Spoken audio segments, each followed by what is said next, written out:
What up? I'm trying to like fix it so you can see all the hit or recording. Let me stop recording. I can always edit it.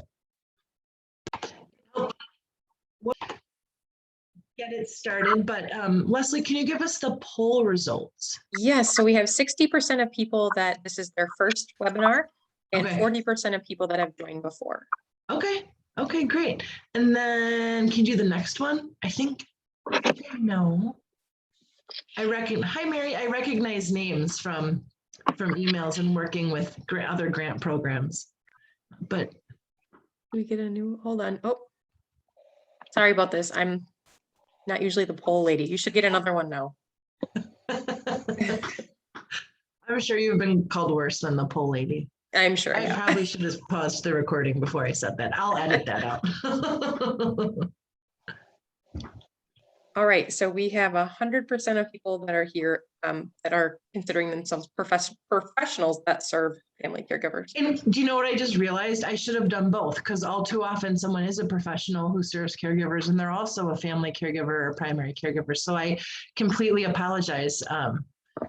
As soon as I read the survey question out loud, I was like, oh, I didn't do a both answer, but let's get started. My name is Rachel. I'm the project manager at our CAW, and we have my colleague Leslie, who's our program support specialist.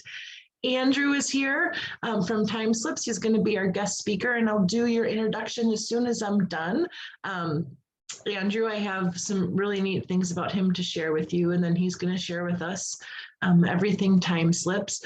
I can say personally, TimeSlips is an amazing program because I used to be, well, I think I am still a facilitator. I just haven't facilitated a group in a long time, but this is a really meaningful topic for me, and I'm really excited to anyone that joined to learn, and hopefully you can share that knowledge.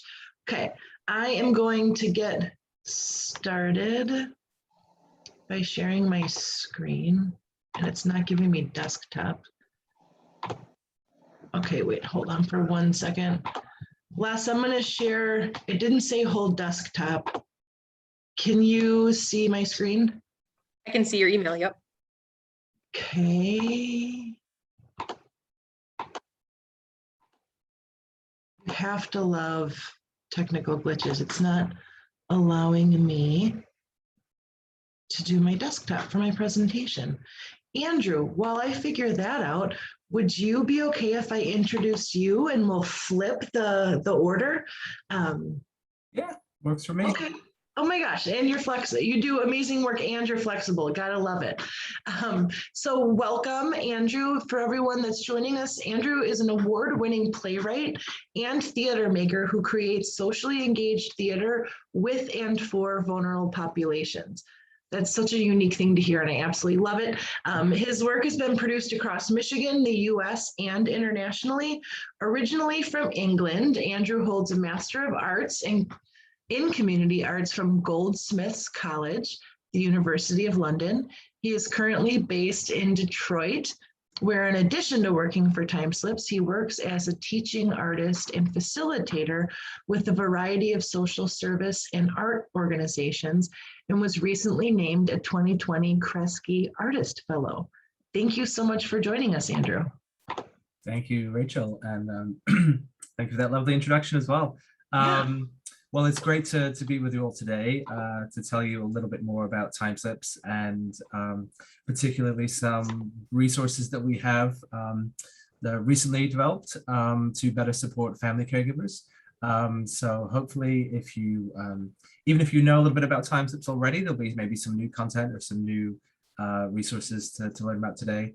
And if you've never heard of TimeSlips before, don't worry. I'm going to start things off with a little bit of a sort of general sort of introduction into our work as well.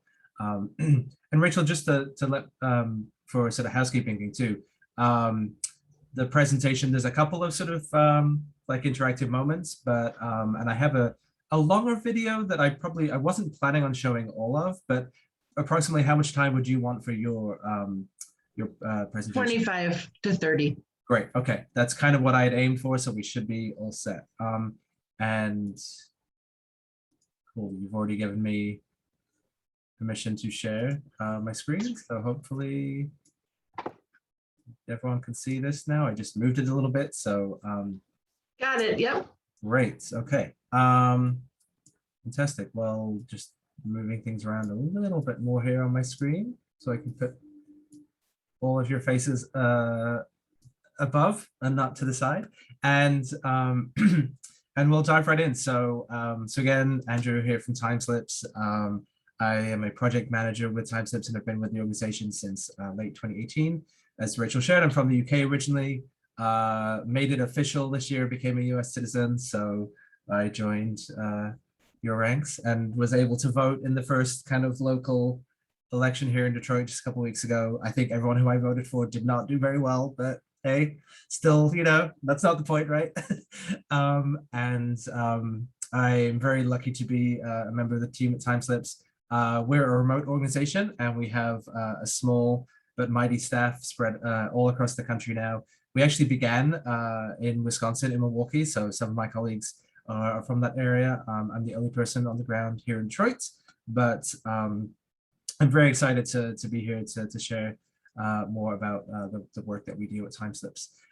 So we're going to start things off with a little creative exercise. You'll learn a little bit more about some of these concepts in my presentation today, but one of the kind of core concepts we use at TimeSlips is this this idea of yes and, right? So Rachel and I just practiced that just a few minutes ago by like switching the order, right? Yes and comes from the world of improv performance, and essentially it's like saying yes to whatever moment you're in, and if that means switching the order of presentation or saying yes to like whatever weather is, you know, shared with you today and dealing with it, right? In the world of performance, it's, you know, if I'm improvising like a short little play or scene with a partner, if somebody offers me a suggestion of like where they think our scene should take place, I would model yes and by radically accepting that offer and building a story from there. And we practice that in TimeSlips by doing several things, one of which is asking what we call beautiful questions, which are open-ended questions that you can answer however you would like. And then we model yes and by just accepting and affirming every single response. Because however you may respond to that question, the question that's on your screen right now, is the right answer to you. So the question on the screen says, how do you greet someone you love? We can answer this question in a few different ways. If you want to turn your microphone on and tell us yourself, you could even put it in the chat if you'd rather type an answer. If your response might even be a gesture that you can like show in some way on screen, you're welcome to do that as well. So I'm going to start by just inviting everyone, anyone who would like to respond to our first question. How do you greet someone you love? Do we have any responses? I'll go first. I'm Larissa.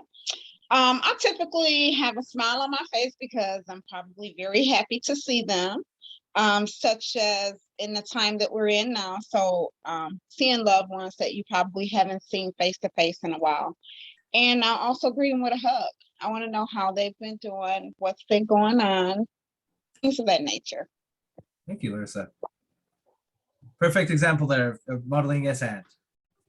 Anyone else? What's your response to this question? I would say I greet them with a hug. As I'm getting older, for some reason, I'm not much of a hugger unless I know and love the person. So I get excited for those hugs when I feel comfortable doing it. Great. That made me sound mean. I'm not, I promise. Anyone else? How do you greet someone you love?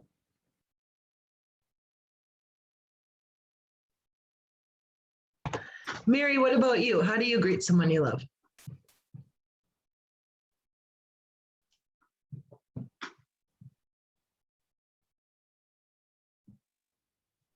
A big hug and smile in the chat. Yeah, I I think the same way. You know, I'm smiling, I'm like walking towards them, my arms are out.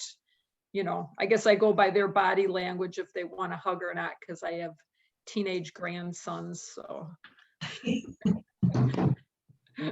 Got it. Great. And Leslie, we saw your response in the chat too, a big hug and a smile. And Yeah, and that I think many of us maybe have changed some of our ways of greeting right since the pandemic. But Annette wrote in the chat, I often smile and ask how things have been going. I'm sorry I'm not able to get connection. No worries, no apologies. Just glad you can be here just as you are. And yeah, I think I agree. I would usually, you know, I'm someone that likes a hug, but trying to be more respectful of people's, you know, boundaries and space now. I think over the last few weeks, I have seen a few people I've not seen in a long time. So I think I've become a very a more energetic waver. If I see someone and I'm not able to give them a hug, I just give them a really happy wave. I know too, if you probably all experience this, right when you have a mask on and you realize, oh, people can't see you smiling.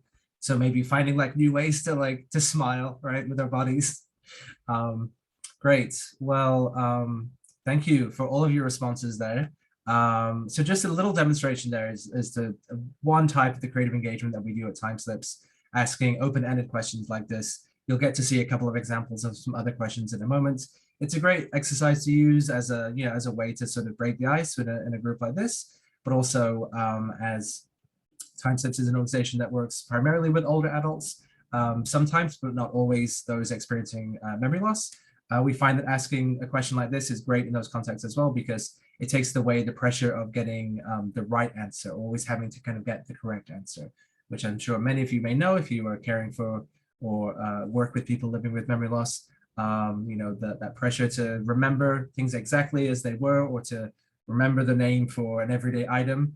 If you're not able to do that, it can be quite embarrassing, or there might be some shame around that, and it can cause people to kind of maybe shut down and not engage as much. So one example there of how we use creativity as a way to connect.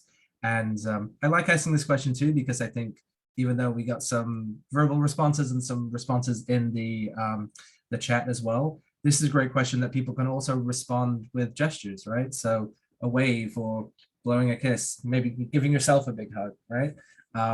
Which is another way that we can still engage with somebody who may be nonverbal and accept whatever response they can give us. So we'll talk a little bit more about beautiful questions later on, but moving on to just tell you a little bit more about our organization, TimeSlips.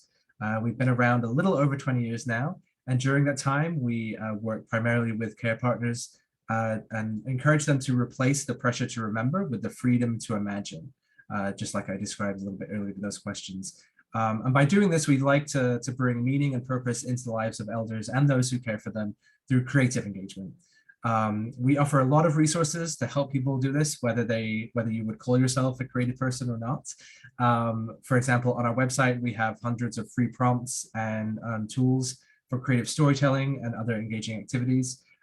While we do most of our work with older adults, we find that a lot of our work can be done with anyone. As you heard in my introduction, I do a lot of work outside of TimeSlips. I do a lot of work as a teaching artist with young people, and I use a lot of the same techniques that I use as TimeSlips as a way to connect with young people I'm working with as well.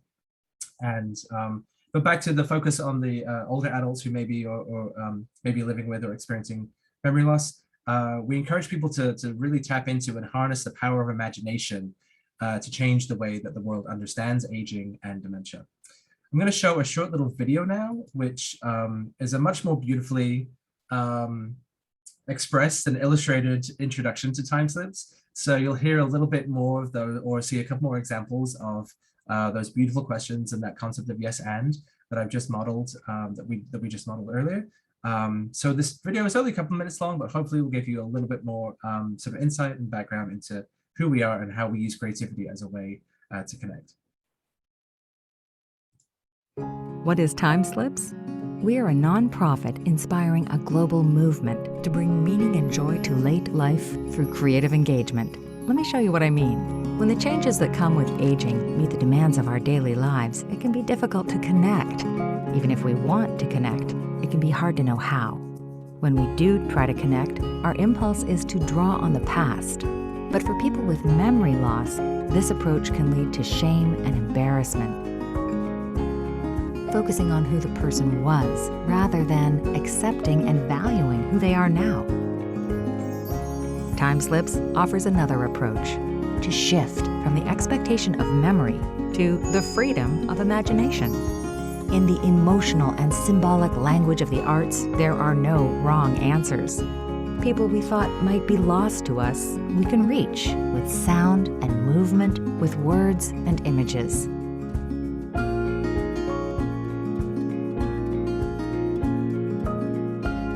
We can find joy again, together, connecting through creativity, one-on-one, at the bedside or kitchen table, or in groups, at libraries, memory cafes, museums, or in assisted living, senior centers, or skilled nursing. TimeSlips is fueling a creative care revolution to change the way we think about late life and how we engage with elders, from a time of isolation and loss to a time of growth and meaningful connection. Connect through creativity with TimeSlips. Learn more, timeslips.org.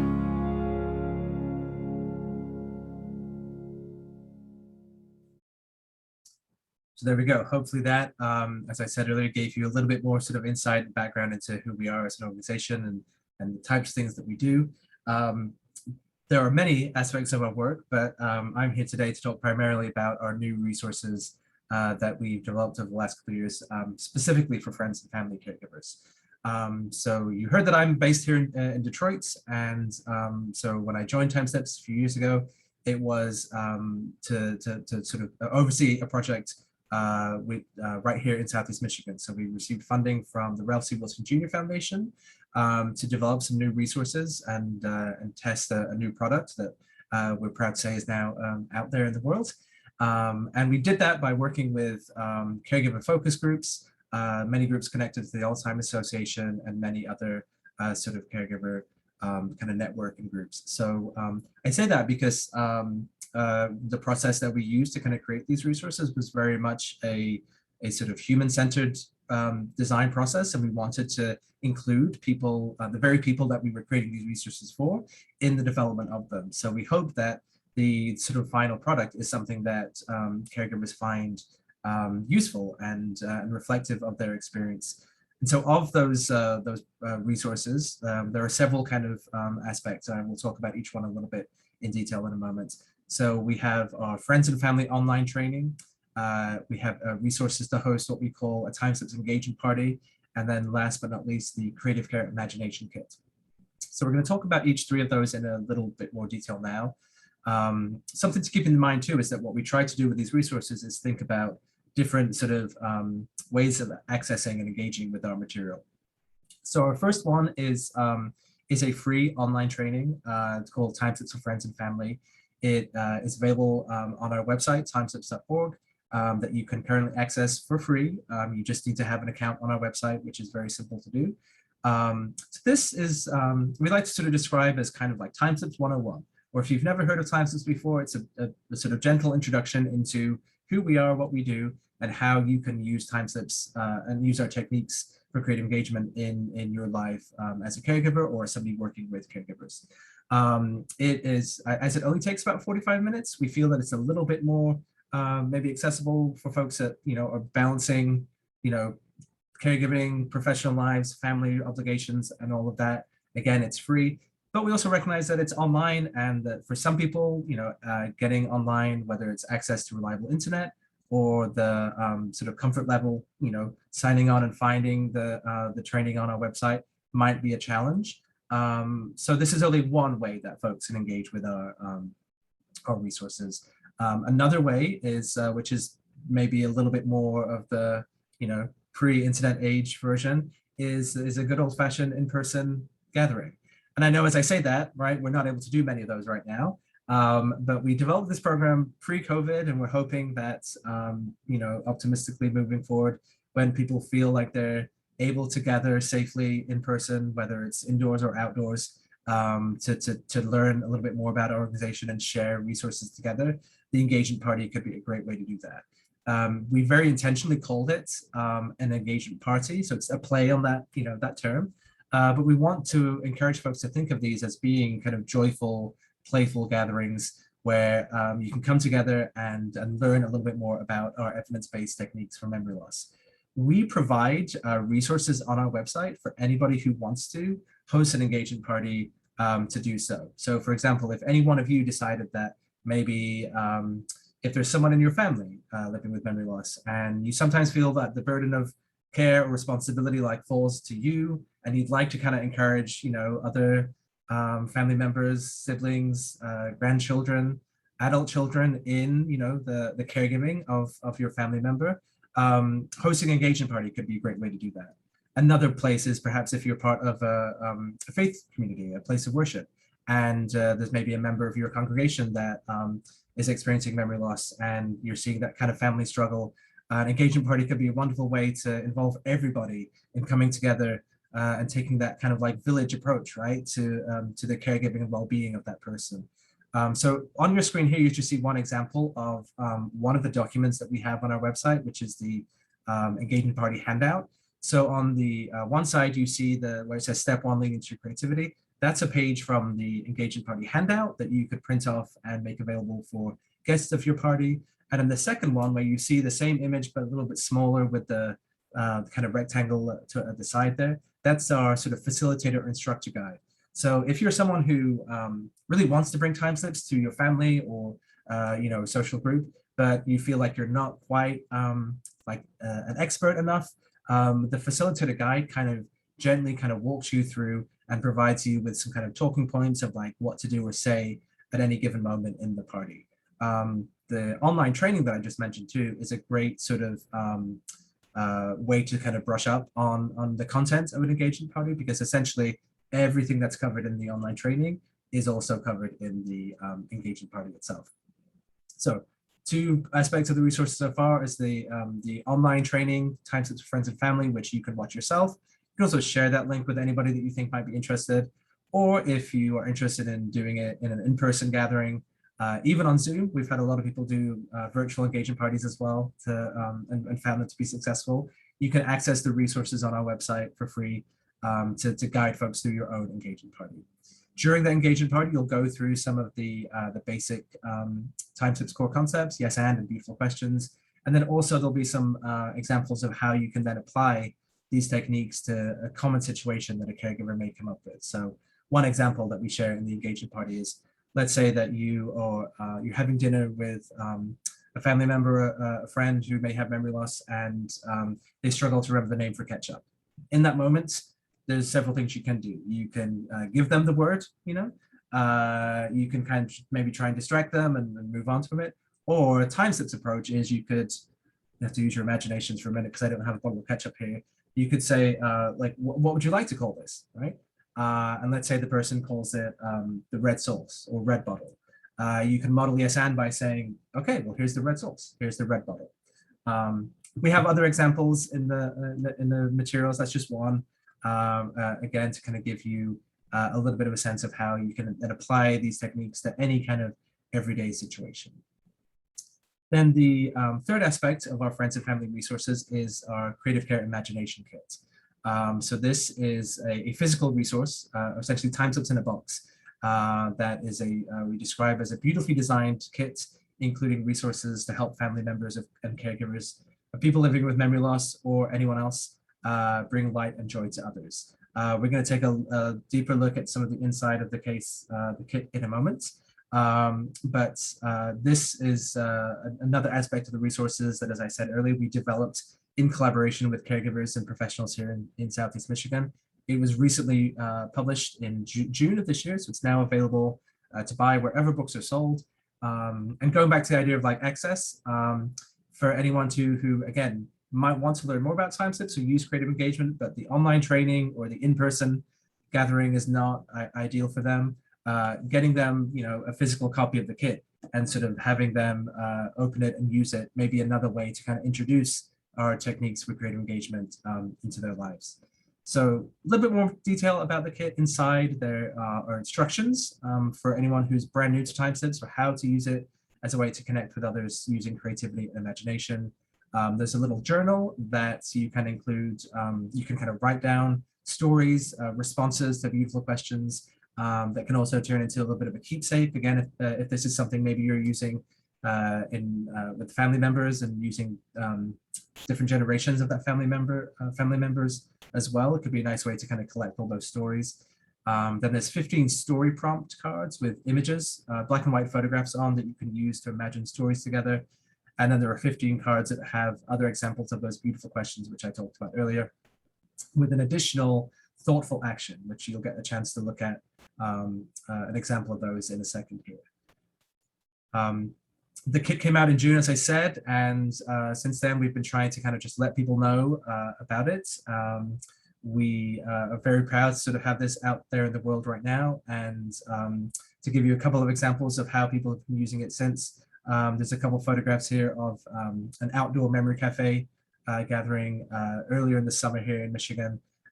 It was an actually perfect day for an outdoor gathering because the sun was shining, but it wasn't too hot. We were sat under the shade, and the members of the memory cafe with their caregivers came and sat at the table kind of 2 by 2. So they were able to kind of have their own little space. We did a big TimeSlips demonstration, and then I was able to kind of hand out elements of the kit, and they were able to practice using the cards together. So it's a little blurry in the center there, but the question in the card in the middle there says, how does music make you feel? Which is another example of our beautiful questions.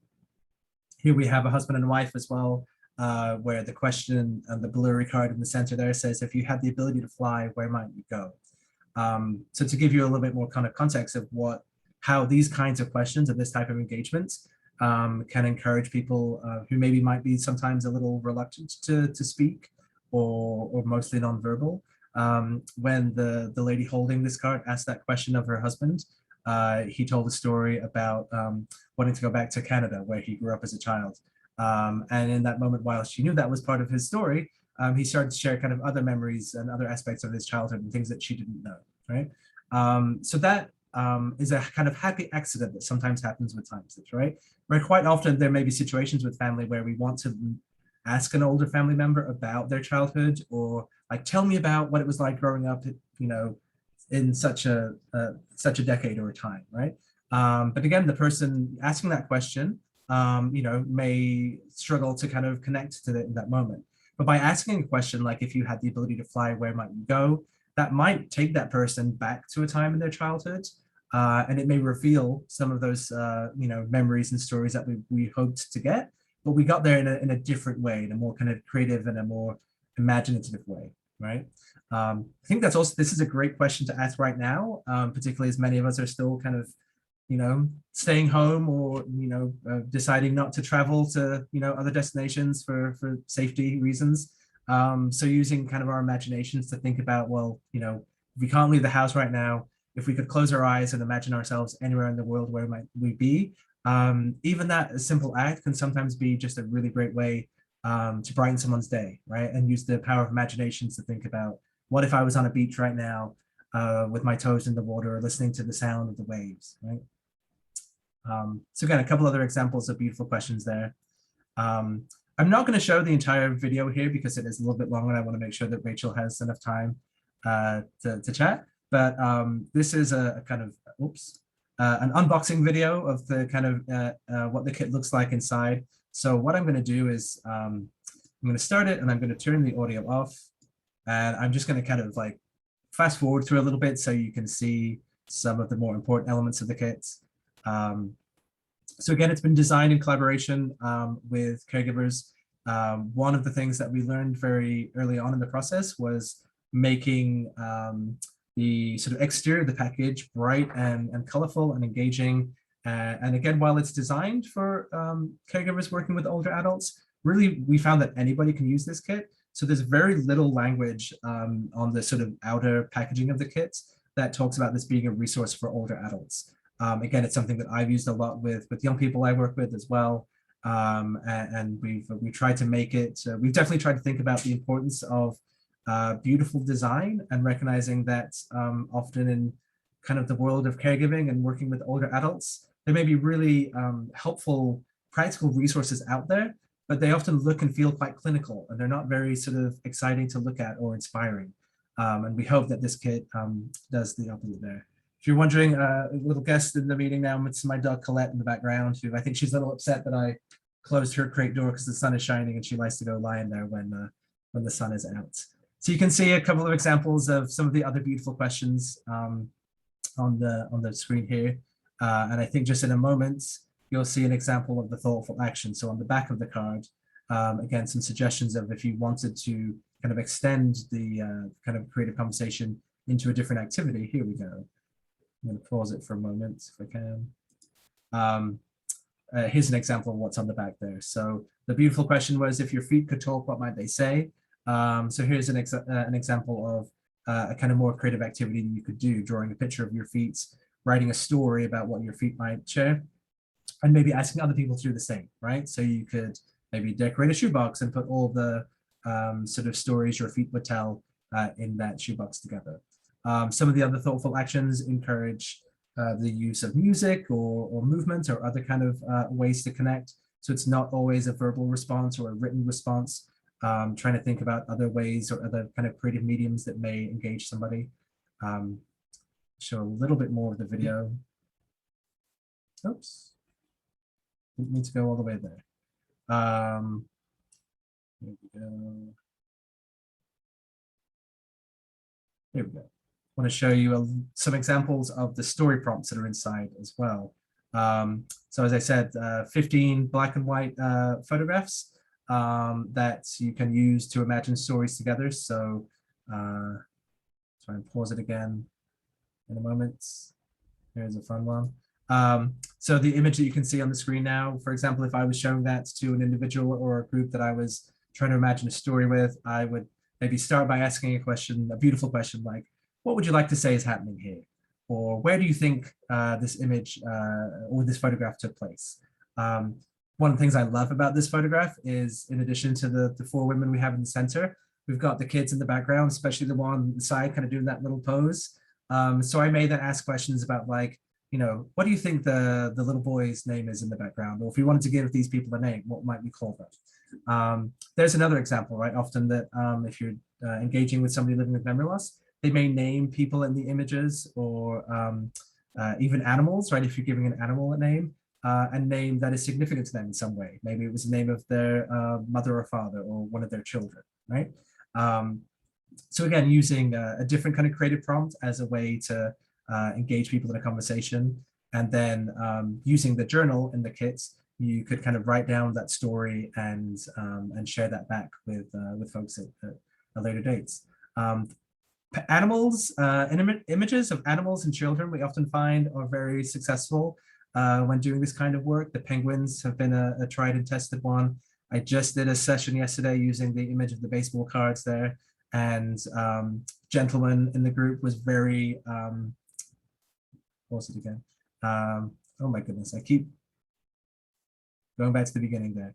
A gentleman in the group was like, had a lot to share about the baseball image, and the staff member I was working with was saying, remarked to me afterwards how she's not heard John be kind of that verbal in so long, and said that like she'd love to share that with his family. So I'm going to type up the story when I'm done with a couple of things this afternoon, so I can share that with her, so that they can share that with his family as well, which is something else that we talk about a lot of TimeSlips, which is the idea of kind of sharing the creativity of older adults, and anyone really that we might think is perhaps beyond words or beyond contributing something creatively to society. We like to push back against that idea and prove that everybody is creative. And by sharing that creativity with the rest of the world too, I think it kind of really helps us kind of redefine or reimagine what it means to be creative. The last little thing in the video here, you're seeing a glimpse of what's inside the journal. So there's some instructions, a little bit more context on the history of it as well from our founder, Anne. And I'm gonna actually stop the video now, continue with just a couple more slides. So a couple things to think about now that I've given you the brief overview of our friends and family resources, ways that you could use them, right? If you have access to internet and the online training sounds of interest to you, you could log on to our website and watch it. Again, it takes about 45 minutes to complete. If it's something that you think there's someone in your life, personally or professionally, that may benefit from that as well, you can simply send them a link to that website and say, hey, check out this free training from TimeSlips. I think you might find it really helpful. If you're comfortable with hosting a small in-person gathering, you could download our resources from our website to host an engagement party, particularly as maybe we kind of move into the holiday season. If you are going to be doing some gatherings, that could be a great way to kind of tie in an engagement party into one of those activities as well. I mentioned our imagination kits are available wherever books are sold. When we designed these, we also had a lot of conversations with caregivers about price points. We're pleased to say that the retail price is $39.99, but right now, as it's still relatively new on the market, I've seen it for sale on a few online retailers, anywhere from like $25 to around like $30. So we feel that that's a pretty reasonable and accessible cost for folks. And if you maybe work as part of an organization that would be interested in kind of getting more or doing a kind of bulk order, I actually do have some access to some funds right now where we can provide a few kits free of charge to organizations that might want to use them. So if that's of interest to you, let me know and I can maybe try and make that happen. And then also a very simple other act you can do to sort of practice TimeSlips and put it into practice in your life is maybe reach out if you have an isolated friend or family member. You could ask them a beautiful question over the phone, or maybe post them a little postcard or a letter and ask them a question like we answered earlier: how do you greet someone you love? My grandfather lives in a care community in the UK. He's very hard of hearing, so as you can imagine, it's very difficult for me to have a conversation with him over the phone. So I do try as quite often to send him a little note in the mail, a little postcard or something if I've been somewhere, and I'll maybe write a question or something on the back, just as a way to let him know that I'm still thinking about him, and it's a way to, again, to use creativity as that way to connect. So all of the information about our resources you can find at our website, timeslips.org. My email is just my name, Andrew@timeslips.org. You can definitely reach out to me with any questions as well. And Rachel, I think I may have shared with you previously, but I can send it again. A very sort of simple one-page document that also kind of has an overview of the resources that I just talked about. I can share that with you if you want to send it out as a kind of follow-up with folks after the meeting today. Yeah, absolutely. I would love to. All right. Well, I hope I left you enough time for your part of the Absolutely. presentation. So Yeah, absolutely. Does anyone have any follow-up questions for Andrew before I get started? How many of you think that you might be able to give this to? So what I want to do is, I had a wheel with everyone's name on it, but for some reason I cannot share the screen right now. And I'm on Zoom all the time, so I don't know what's going on, but I had a wheel of names generator. And I was going to gift somebody on the call an imagination kit. But I feel like it's not fair if you can't see the wheel. I'm going to still do it. Don't worry. Oh, I got it. Okay. Sorry. I don't know what the heck I was doing wrong. All right. So Andrew, I know you said that you had funds, but we also have funds. And I would love to send this to someone. If you're a professional and you think you can use it with people, awesome. Or if you're working with a caregiver and you think it would benefit them, that is just fine too. And the lucky winner, Mary Schroeder. So I definitely have, your email, and I will get a hold of you just to see if you want me to mail it to your work, house, if you're working from home, but I won't forget, I promise. And then something else that I wanted to share with you. When I was a memory care director, I just wanted to share one of my favorite TimeSlip stories that I did working in a large group of residents. So this is, like Andrew was saying, everyone got a copy of this picture, and there's open-ended, beautiful questions. Hey, Rachel, I don't want to cut you off, but we're still seeing the wheel. It says, okay, hold on. I swear to you, technology works it's great when it works, right? Now, do you see a photo of a woman dancing? That's it. Yep. Thanks for telling me. It would be great if I got halfway through the story and then you're like, we still see the wheel. So this is what the residents came up with when I asked them those open-ended, beautiful questions. They titled the story, "The War is Over." Well, this is in the 40s when the war was over. It's in New York. Where in New York City? Well, in Manhattan, of course.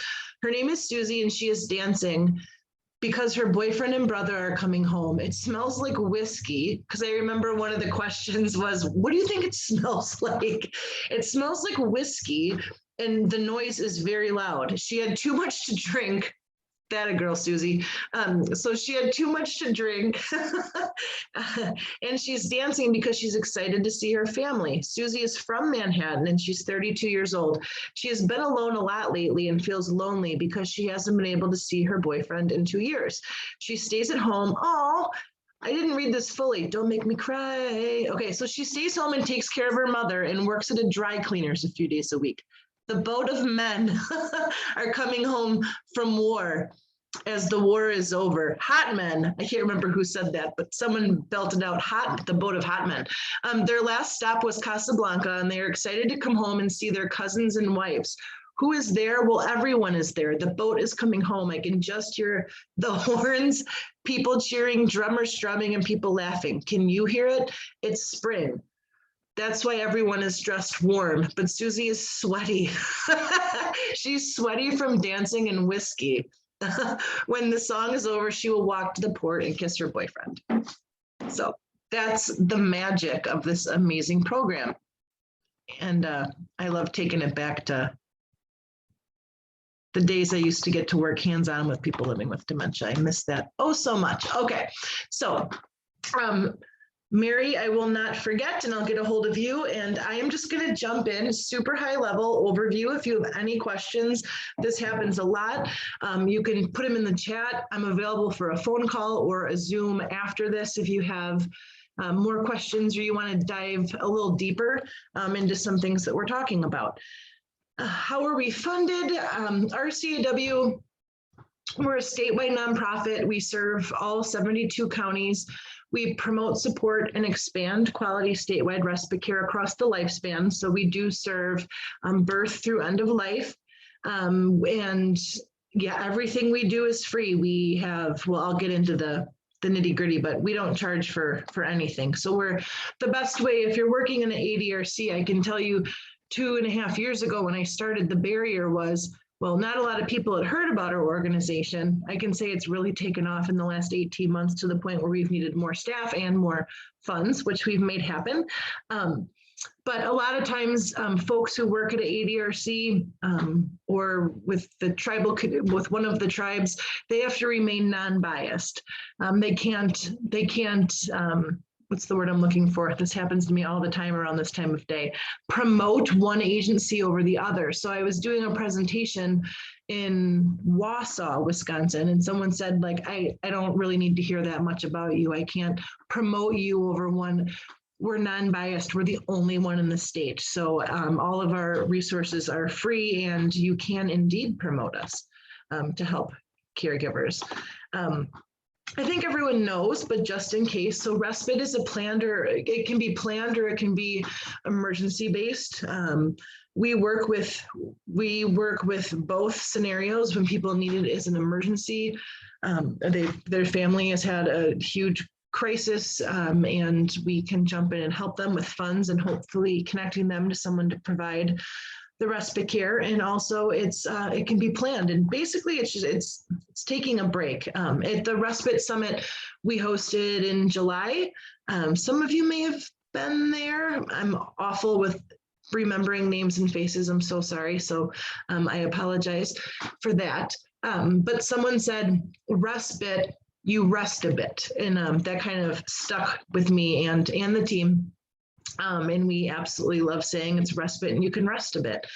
The benefits of respite care are, the list can go on and on and on and on, and we can spend a whole hour on that, but I'll leave this slide up on the screen while I talk. But oftentimes the amount of stress that caregivers are under, often, we say, you'll hear maybe the sandwich generation or the panini generation. They're caring for kids at home. They're working full time.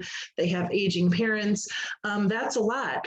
Someone could be in their 70s, 80s, 90s and be taking care of their spouse who's living with, a memory impairment or a type of dementia. A mom could be caring for a special needs child with other children in the home and work. So it's just, the amount of stress is insane. And a lot of times that stress wears on their mental health and then exacerbates physical health issues. And the rate of caregivers having heart attacks and strokes is, I think, 50% higher than non-caregivers. So it is, I like to say respite care is a critical public health intervention. People really need that break to rest, refresh, and recharge. I'm going to stop saying, let me take a sip of my coffee. I'm so sorry. So we love data. It tells the story, and of course, if you're a nonprofit, you need data to support your cause. So we did a recent survey for family caregivers who were seeking respite through one of our grant programs. And we said, what are the top 3 challenges that you have as a caregiver? It's overwhelmed. I think we can all imagine if you're walking in the shoes as a caregiver right now. I'm sure that's how you're feeling. There's also financial stress, the lack of socialization. It puts strain on other relationships, depression and anxiety, lack of sleep, and physical health. Sometimes if someone needs help transferring, toileting, bathing, help with their ADLs or IADLs, that can be really taxing on someone's body, especially if it's a frail elder caring for another frail elder. We asked, I want to say it was the last 25 people we awarded caregiver respite grant program funds to, which I'll get to in a little bit. I do want to point out, though, that grant, it's not income based, and essentially anyone is eligible for it. There's just a document and some steps that we can share with you in order for them to get that respite care. But we asked what they did with their time. They spent time with other friends and family. They spent time with their partner, spouse, significant other. They got to participate in social activities, private time to relax, rest, and hobbies.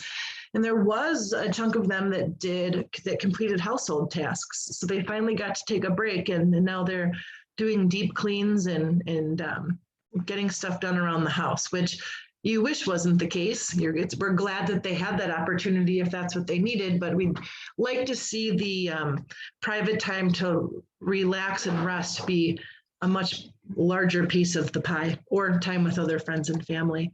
Barriers to respite care. Caregivers are too proud to accept the help, or I also like, maybe if they're not too proud, they feel too much guilt saying, I need a break. And I think one of the most gut-wrenching things is when a caregiver finally says, I'm exhausted, I'm burnt out, and then they finally would call the ADRC or call us and say, I need a break. And then they hear, well, there's no one to provide that respite care for you. And it's so sad. But we have ways to break down all of these barriers.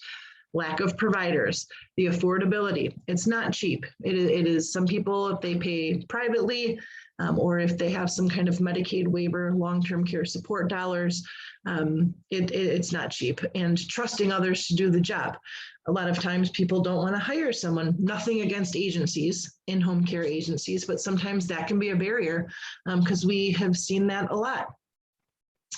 How we like to break down the barriers, reframe how respite is presented. A lot of times if caregivers are feeling that too proud or they feel guilty actually taking a breath and taking some time to themselves, it really benefits the person needing the care or the care recipient. You'll also hear them, I think in Europe, they say care receiver, or at least with some of the European countries that we network with. But if the caregiver is I can tell you, when I am burnt out, when I haven't gotten a good night's sleep consecutive nights in a row, when I'm overwhelmed, when I had to wake up at 5 to go to work and then come home and take care of everybody else, then you have an aging parent. I'm not the most cheery person. I get exhausted and everyone around me can feel that energy. So it really is a benefit to the care receiver or the care recipient to be able to, get a break from the caregiver as much as the caregiver needs a break to do some meaningful activities, maybe like TimeSlips, and just have a breather, get to do a fun outing, something that is enjoyable to them. And the other thing we need to really get across and how important it is we need to encourage caregivers to be proactive, receiving that respite care versus reactive, because all too often there is a health crisis, and everyone thinks, oh, the person who's the care recipient or the care receiver, everyone anticipates, I don't want to be morbid or dark, but it's reality that, oh, they're probably going to go first, or they're it's hard to talk about and it's hard to think about, but it does happen, and we've seen it, and I'm sure you have too. The caregivers under so much stress, they have a heart attack, sometimes it can be fatal. Stroke, sometimes it can be fatal, and now they're down for the count and they need to rest in rehab. So it really is, like I said, a public health intervention. Some of the free trainings that we offer, just for the sake of time, because I want to do a deeper dive with some of our grant programs. This training is awesome. It's free. It's online. It was developed by our training and development specialist. Essentially what this is it's 10 modules. I'll just show you the slide. These are the topics that are discussed. Some people who take the respite care certificate program do it for a job. I know there's some counties, Sheboygan being one of them, before anyone can start at some of the county agencies, before they start on the floor taking on clients, they have to take this first. Some people take it to then be listed on the Wisconsin Respite Care Registry, which we'll talk about in a second. We do have some resources for people who have completed the RCCP. A lot of time, and the why behind everything we do has a why behind it, or has a reason for. So like I said, in the last 2.5, gosh, it's almost been 3 years, we would have people say, I completed RCCP, the Respite Care Certificate Program, and I'm on the registry. Now what? People aren't calling me. Well, that's a knife in the heart, because we know how badly respite care providers are needed, and there's people sitting on the registry and not getting calls. So as much as we can do outreach on the registry, we also wanted to give tools to those respite care providers. So it's how to market yourself as a respite care provider. Then there's another course that we designed to becoming an independent respite care provider. And it kind of does a deeper dive into liability insurance and taxes and things you can do.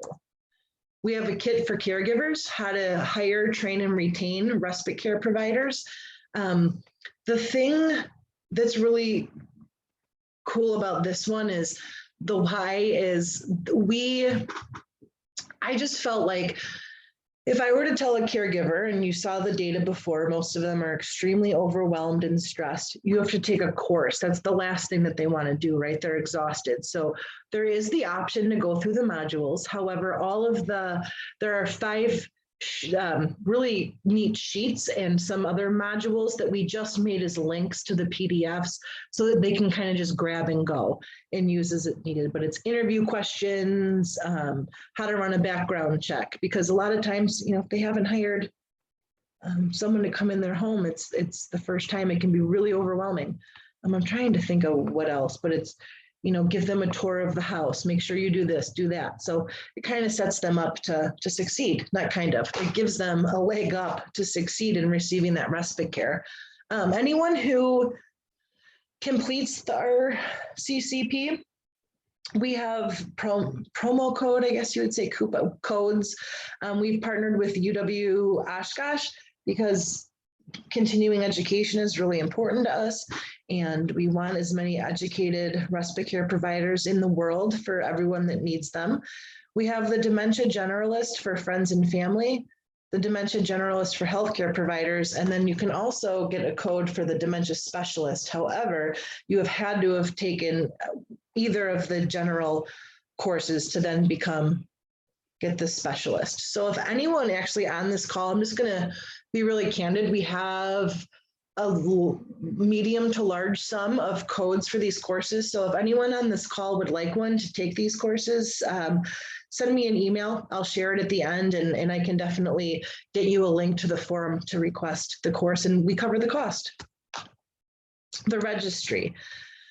So essentially, I'm just going to get to this slide and then tell you what was on the last 2 slides. This is an example of a registry profile. There's no cost to be listed on the registry. There's no cost to search the registry. And those listed are ones that have successfully completed the RCCP. We do have registry compliance for those listed. We're not an employment agency. So essentially the registry is a bridge and it connects people who provide to people who need. And I want to say it's every 90 days. So it's every 3 months. Everyone on the registry gets an email that says, they're encouraged to get a hold of us if they have a caseload that's too high, or if they can't provide respite care to any more people, because the last thing we want is a caregiver, going searching by county, which I can show you in a second. I think it's a slide in a different presentation, but the last thing is we don't want caregivers that need respite to be hitting dead ends. So then bare minimum every 3 months, they have to respond and verify that everything that you see here is still updated and accurate on their profile. And if they don't, they get a second email. And if they don't respond, then they get an email notifying them that they're going to be removed from the registry, and we remove their profile. Okay, I'm going to get to the grant programs. Hey, I see the chat. Are these? Oh, perfect. Les, you're on it. Awesome. I assumed that you were, and I was right. Usually they say not to assume. Okay, so the Caregiver Respite Grant Program. Like I said, anyone is eligible. We were able to kind of work with the eligibility criteria within this grant, and we added some. Let's see. So essentially what we ask, just so I'm not reading the slide at you or to you rather, we ask that you try another funding source first. And if you can't use them, then come to us. Or if you can use the other funding source, but you're going to exhaust those funds, you can use both of us. So if someone's applied for a long-term care waiver support, or another grant like NFCSP, AFCSP, I'm at the National Family Caregiver Support Program, or the Alzheimer's Family Caregiver Support Program, IRIS, Family Care, Kinship and Foster Care. I feel like I'm forgetting some, but any long-term care waiver support or grant, if they've applied but they're not expected to receive services within 30 days, they're eligible. If they've applied for and they've been denied, they're eligible. If they've applied for and been approved so this is for anyone who works with NFCSP, AFCSP right here. So if they've applied for and they've been approved, like a long-term care waiver or grant, and they're going to exhaust or will exhaust funding, they can use our money. They've applied for, but they need the flexibility to hire a friend or family member that's not covered by their current funding source. That's geared more towards the children's end with CLTS and CCOP. And if you don't know the acronyms, forgive me. But I know that the majority of the people on this call I think everyone actually are working with older adults. Or if they've not applied for long-term care waiver supports because they're not eligible. So 159. So I don't want to talk too super fast, so you can't.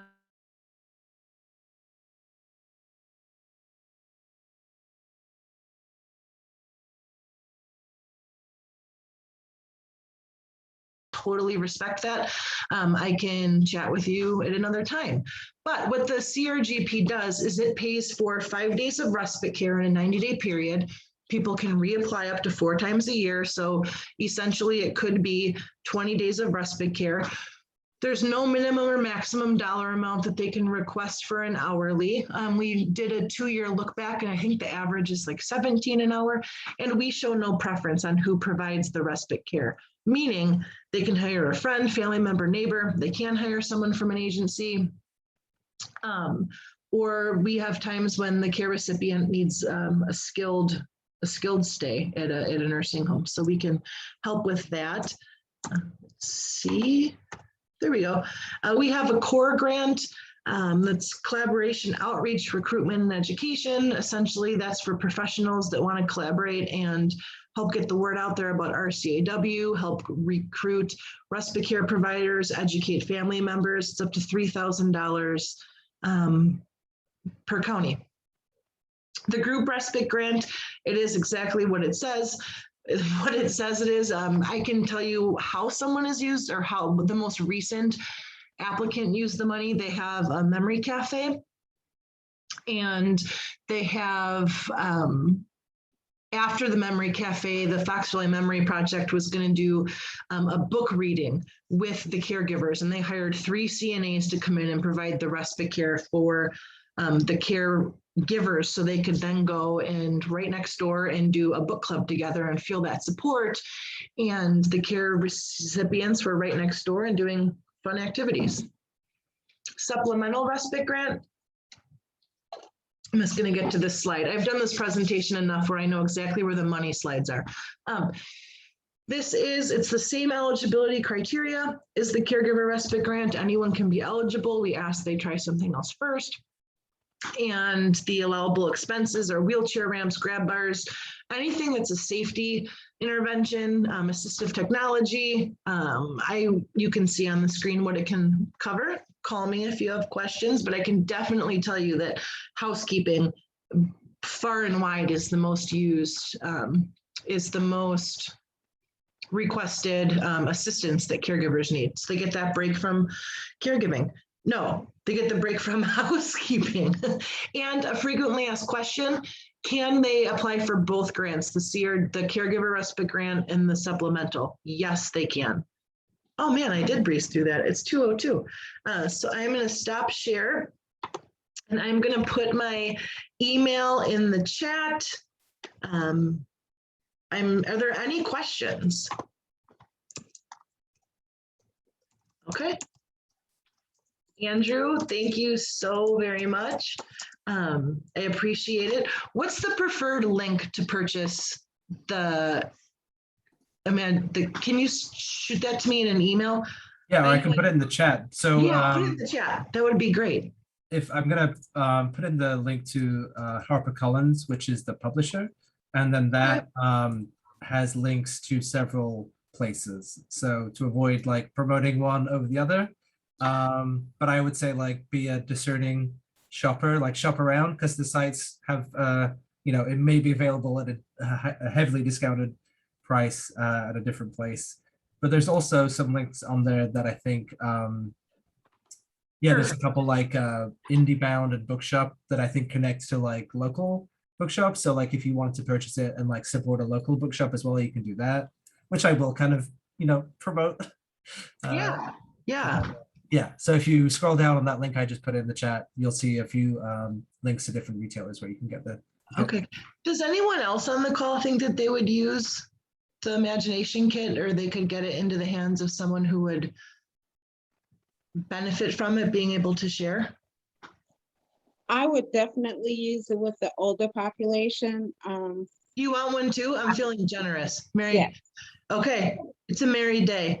Does anyone else want one? I mean, I have, so I don't want to make it seem like our nonprofit is like bleeding money or it's raining money. But I love TimeSlips so much. I want anyone that would use it to be able to have it. All right, well, Mary and Larissa, I will get you a copy. I'll reach out to you, get the preferred address that you would like it mailed to. Thank you so much for joining us, everyone. Andrew, take care. We'll be in touch and have a great day. Thanks for allowing us to go 5 minutes over. Thank you. Bye-bye. Bye-bye. Bye.